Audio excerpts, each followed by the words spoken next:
Knowledge is power. Information is key. And that is why we aim to unlock the doors of opinion, unveiling the stories that need to be told. The Morning Express on Mainland 98.3 FM from 5 a.m. to 11 a.m.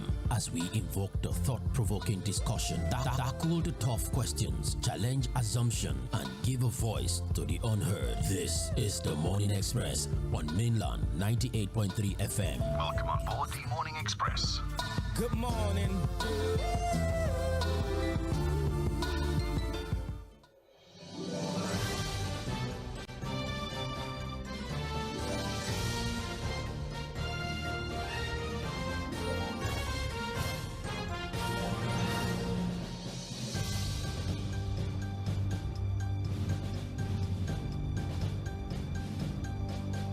Good morning. Welcome to the Morning Express on Mainland 98.3 FM, the sound of Lagos. My name is Sage Babalola. This is the segment of the Morning Express where we look at our dailies, we look at the papers and pay attention to the stories that occupy the front pages. If this is your first time joining the program, we're very excited to have you join us, and we hope that the experience today causes you to stay for a very long time. And speaking of staying a long time, as you've been hearing all morning, we are officially counting down to our 4th year anniversary as a station. That's 4 years of dedicated service, of hearing different voices, different analysis, different perspective, expert opinion, programs for the children, making a family out of you. And we are beyond grateful that you've made us your top choice when it comes to listening to discourse and dialogues and referencing some of the conversations that have happened here. You always put Mainland 98.3 FM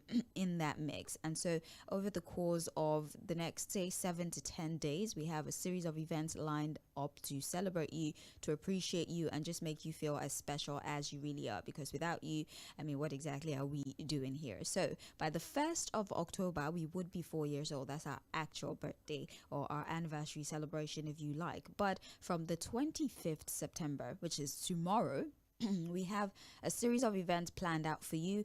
First of all, we have spend a day with your favorite presenter. That's the most exciting part for me, because we get to meet you. So if you are an ardent listener of any show, it could be the morning show, the afternoon programs, the Sunset Drive, it could be Sports Cruise more specifically, or The Scoop.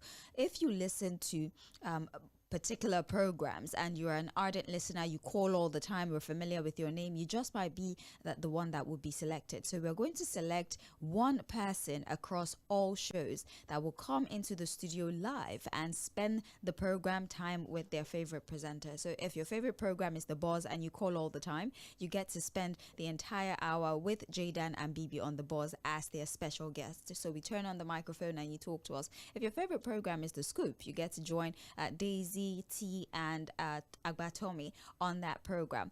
We don't know yet if we want you on political roundtable, but that's a decision that would be made later. But you understand the system. And also, we'll be going to the market, yes, to sensitize them on the usefulness of cleanliness, why the market should be clean.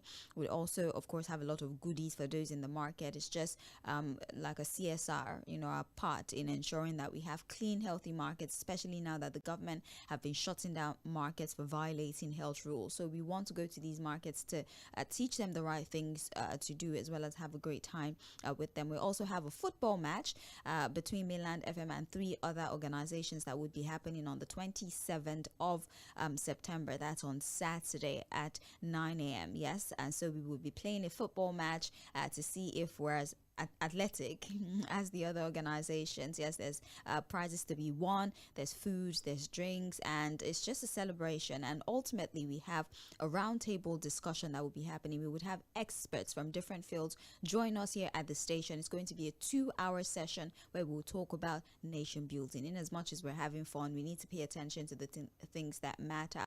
Also, from now up until the 10th of October, every day we will post up 3 previous on our social media platform. So on Instagram specifically, there's going to be a question that will be posted on our Instagram story. So you go to Instagram, you answer that question, and you must be following us on social media. If you're not following us, your answer is absolutely invalid. You must be following Mainland 98.3 FM on social media. Once you answer that question, if you are the first person, or at least the first set of people to answer that question, you win yourself airtime, which means you can win air throughout the course of the day. Let's come back and focus on what we have going on for this morning. Again, it is trends in the papers on Mainland 98.3 FM. I'm Sage Babalola, and Fᴜᴜᴜ will join us as we break down these stories and attempt to make sense of what the paper, maximize the time we have, and talk about the most significant stories. Before we then open the phone lines for you, at Senate calls Akpabio a dictator. That's what we're opening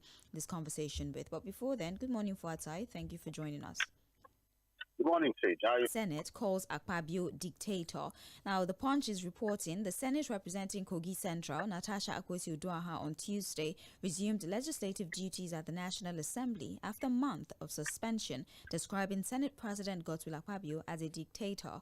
Her return followed the unsealing of her office, located in suite 2.05 of the Senate wing, by the Deputy Director of the National Assembly, Sergeant at Arms Alabi Adedeji. Things that she can do, especially to make up for lost times, although she claims that whilst for it, I will just play you a little bit of her address to the media. It's about a minute long, and then we can get Fᴜᴜᴜ's perspective on the matter. Please stick around. He's not a governor of this place, and he treated me as if I was his servant, or I was a domestic staff in his house. It's very unfortunate that at this time, after so many years of democracy, we would have a National Assembly being run by such dictatorship. It's totally unacceptable. As for me, I'm glad to be here, and even though we have been illegally suspended, no day have I hesitated in effectively carrying out my duties as a senator of Kogi Central to the very best of my capacity.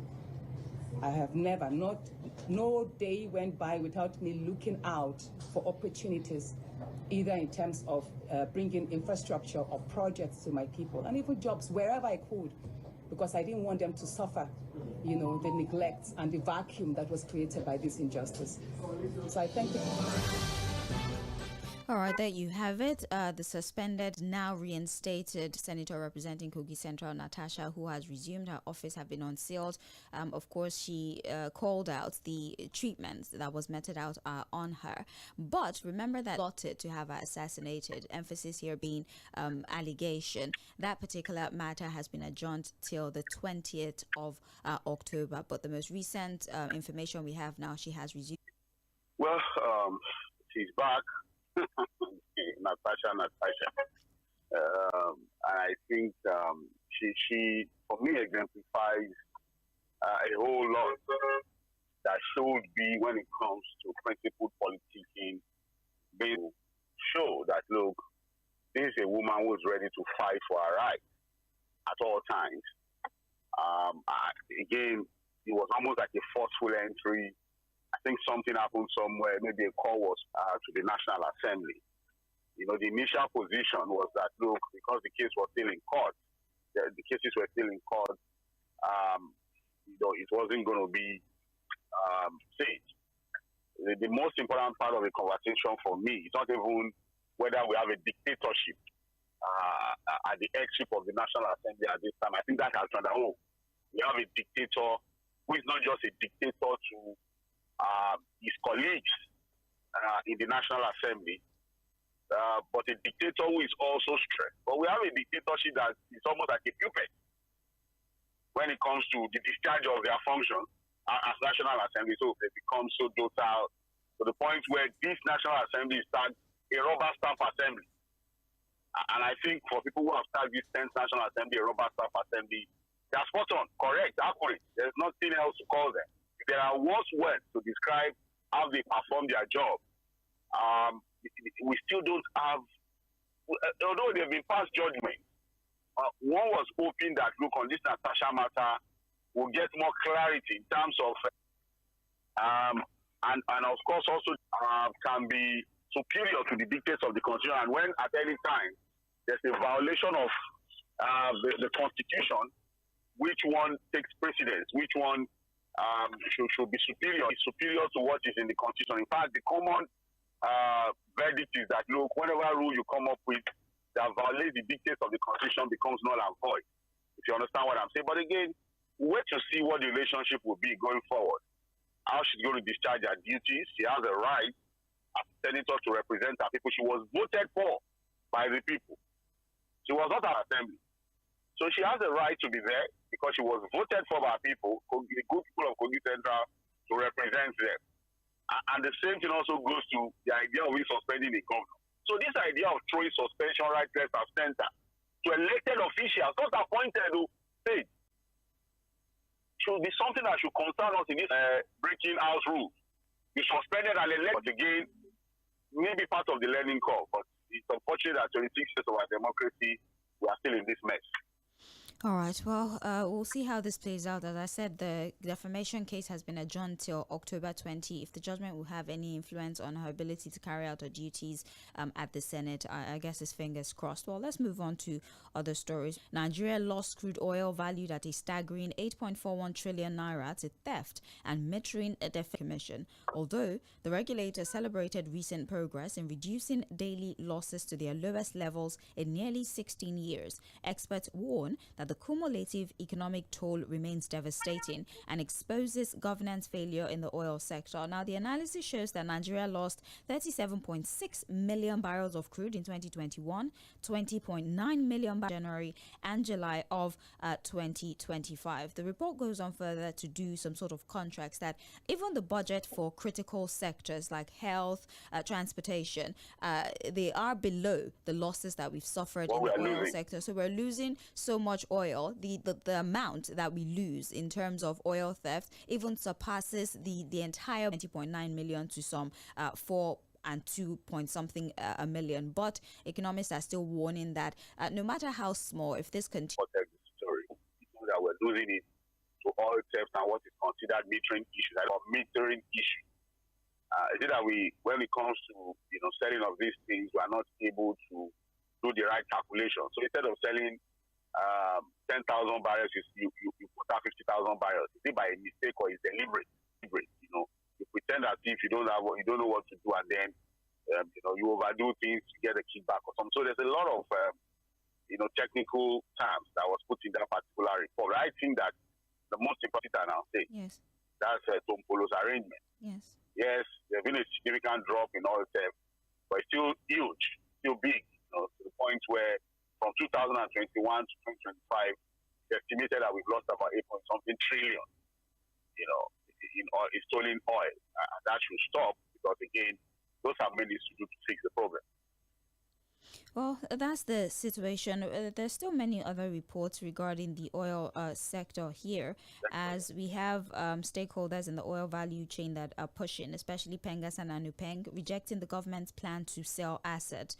Now, 2 of Nigeria's influential oil sector unions have strongly opposed the federal government's reported plan to divest significant stakes in joint venture assets managed by the Nigerian National Petroleum Company Limited. The Petroleum and Natural Gas Senior, such moves could destabilize the economy, weaken the oil industry, and jeopardize the welfare of workers. Just to simplify what this whole divestment is all about. So the federal government is thinking of selling off some of the shares that we hold in our joint ventures, almost 30 to 35. We currently have, I believe, 60% in joint ventures. But the federal government, because they need quick cash, they're trying to minimize how much goes out of facts. So they need cash as quickly as possible. So think of it as selling off our shares, simply put, 30 to 35. But long term, it would affect us. We might not even be able to keep up with payment of salaries and all the other things. Our recurrent expenditure will be difficult for us. The NNPCL handles this whole investment on behalf of the federal government. Yes, that's so it's also going to leave a major have in the oil sector. Well, Sage, a lot of problems in the oil sector. We just discussed the issue of oil theft. Now we have a lot of national assets that that are managed on behalf of the joint venture arrangement, like a 60-40 kind of thing. So what this report is saying is that, look, the unions, Upeng and Pengassan, are basically saying that, look, this idea or decision of the government to sell more, part of its stake would give them quick cash. But again, maybe run those corporations, those institutions into trouble, the NNPC particularly. And I understand why the first thing they talked about was the issue of salary. But that one affects them. So if the NNPS is not able to make enough money, how do they get their own salary? You understand what I'm saying? But the question again is that, look, salary is doing what precisely? We need to even know. Paying senior staff, you paying middle and low level of the value chain in terms of trader now. But the issue is this, Sage.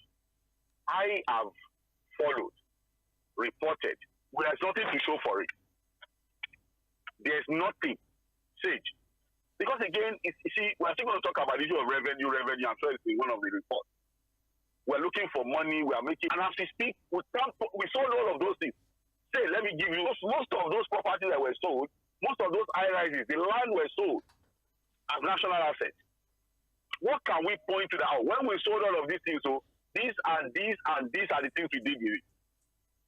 This idea to sell the stake out of our stake, start making those quick money, we're going to judiciously use them, to also attend to some of our critical needs in other critical sectors. That's the fear. It's not about. I think that, look, one of the things you have to give to this government is that, look, you understand the people.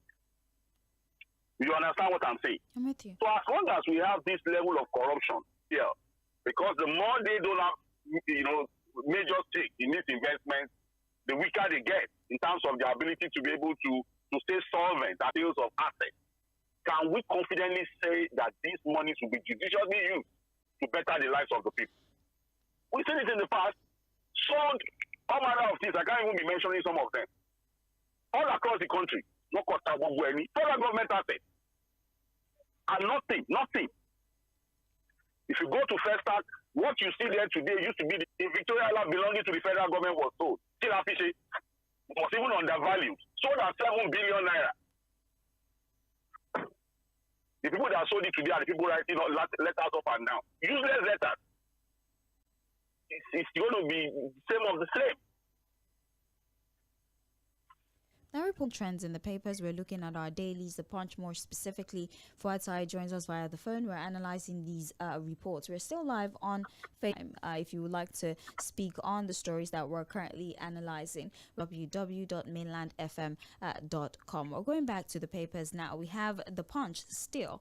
411% revenue rise will not stop federal government borrowing, says the FIR. Borrow, despite its significant revenue, it revealed that the federal revenue collection surged from 3.64 of 2023. He says, and I quote, "Borrowing is not a problem. Is borrowing not part of the budget we submitted to the National Assembly?"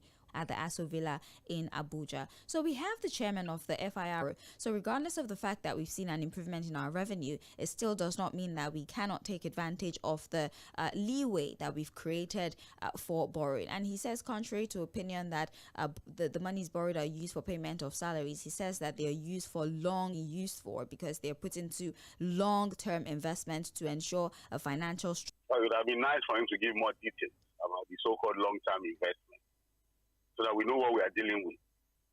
The only thing is that all of this long-term, make people know that even before the maturity of the so-called investment, as even if there's any maturity anyway. So it would have been nice for us now. Why not? Borrowing is not a problem. We know. On common sense economics, we also know that borrowing is not a problem. But still on common sense economics, because again, if you have a country with this level of poverty, and that's where they are missing it. These guys are so committed to telling us the capacity to raise more revenue from government than there is. In how many years, I think it was mentioned in that report. I'm not sure that they particularly mentioned it. But I know that we feel a particular, year. It's moved by September alone. Yeah. What they got within a month rose by over 411%. Okay, so in May it was 711 billion, and then in September it's 3.64 trillion. You should just imagine the jump. That's magical if you ask me. See, You did just about 7 or something billion in just a month, or in May, right? Yes. And then in September, you are doing over 3-point-something trillion in revenue generation. It's multidimensional poverty. And everything you're looking at is long term. It means that people have to continue to wait. There's got to be short and medium term arrangements too, to ensure that people are still alive before the majority of those long term investments. You can't just say everything is long term, long term, long term. What about the living conditions of the people? Sustainable is because, again, while you are planning long term, you must also take care of the needs, the immediate needs of the people. Because, again, you can't be talking about long term, the so-called long-term investments you are saying. So it would be nice, while they're talking about these long-term investments, we need more details on them so we know what we're dealing with. But can they also come out to tell us what the government is doing now that they are making a lot of money, they still want to continue to borrow? What are the short-term plans, short-term policies, medium-term plans and medium-term policies? So there's no energy. There's really no focus on that.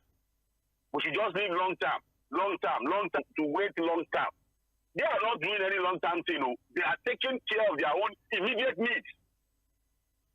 They are not on any long-term plan when it comes to taking care of their needs. They take care of it immediately. The profligacy, the wasteful spending we are seeing in government does not even give anybody any confidence that they're saying long-term arrangements anywhere. So Mr. Dede can come out boastful about the fact that they are making a lot of money and that borrowing is not a problem.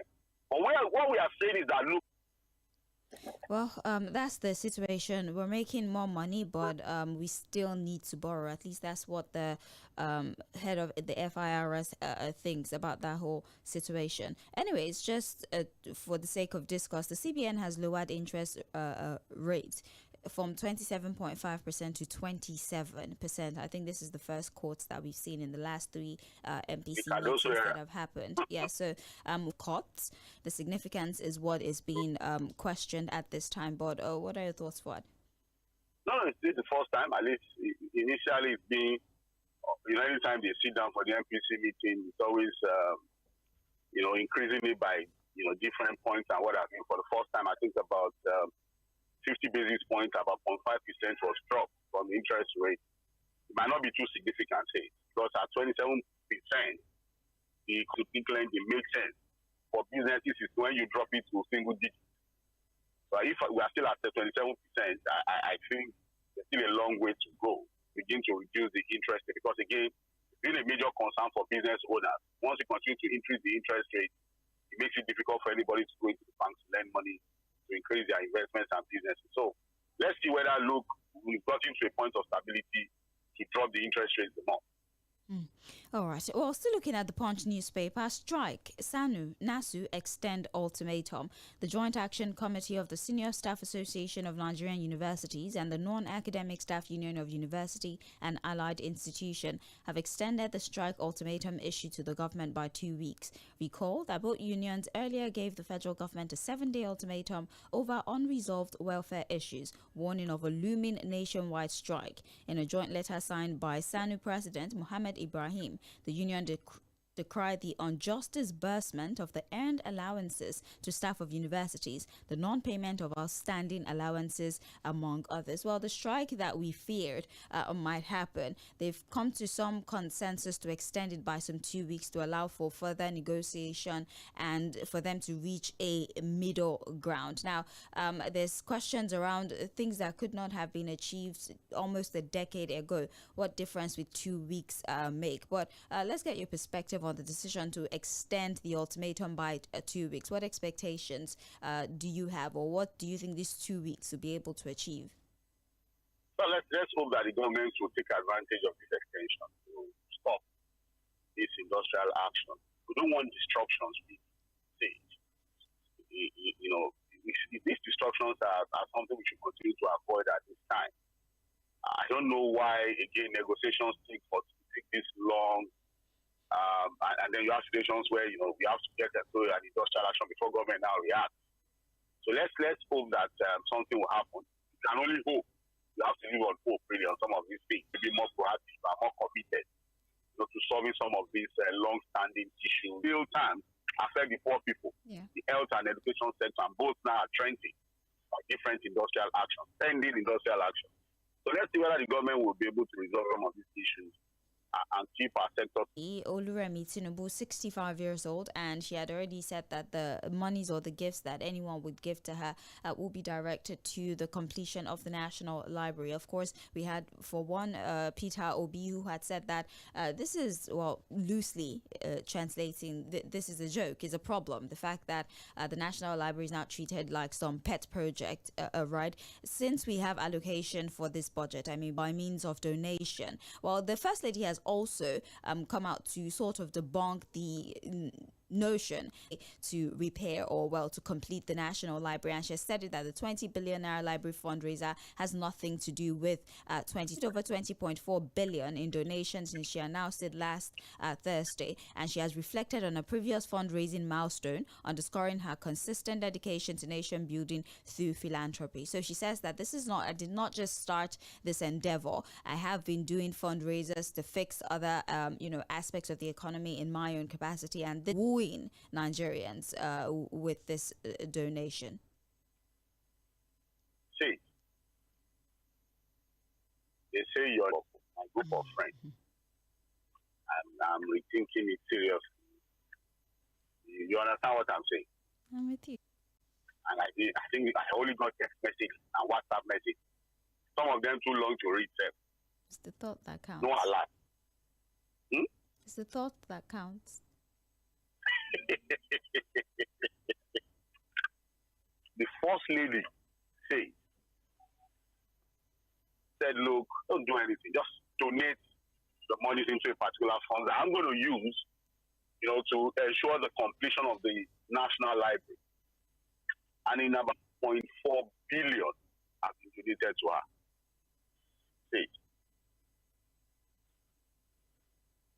And there are still more monies coming up. Is it about the library? Do you think that all of these donations, because they are happy that library, National Library? Is it about the National Library?